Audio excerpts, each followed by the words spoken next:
kalau saya kekal, saya akan jadi lame duck minister.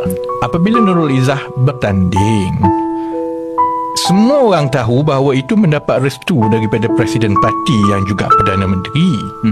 Bila restu Perdana Menteri untuk anak dia bertanding mencabar timbalan Presiden, isyaratnya itu cukup jelas bahawa Presiden Parti yang juga Perdana Menteri telah hilang keyakinan dengan saya sebagai timbalan Presiden yang juga Menteri Ekonomi.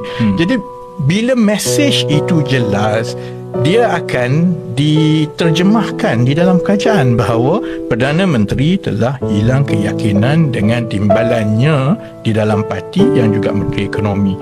Dan bila pula kita tengok keputusan pemilihan, terutamanya keputusannya yang mana badan tanpa kepala dan yang kena potong kepala ini ialah semua yang dilihat rapat dengan saya.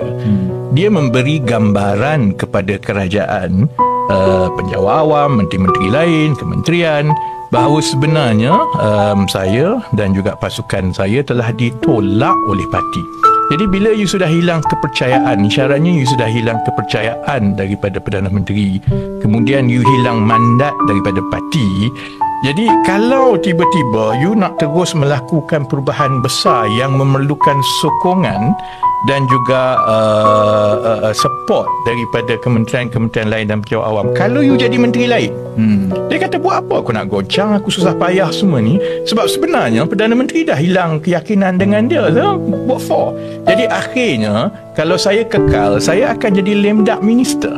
Dan sebagai menteri yang dilihat sudah hilang keyakinan daripada Perdana Menteri sendiri, daripada parti dia sendiri, kalau saya terus nak buat kerja yang bagi saya ada kesan kepada negara, dia akan mengheret kementerian saya.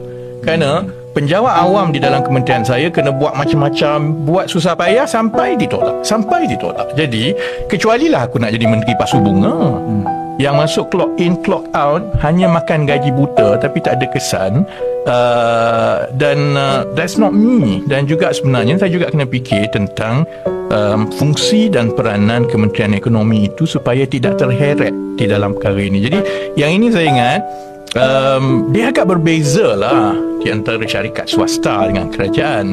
Kerana kerajaan ini dia memerlukan legitimasi untuk kita melakukan perubahan. Jadi kalau mesej itu sudah jelas, isyarat itu jelas bahawa Presiden Parti dan juga Perdana Menteri, isyarat halus melalui pemilihan ini ialah dia sudah hilang keyakinan dengan saya. Jadi you better know that untuk kepentingan negara adalah lebih baik untuk berundur secara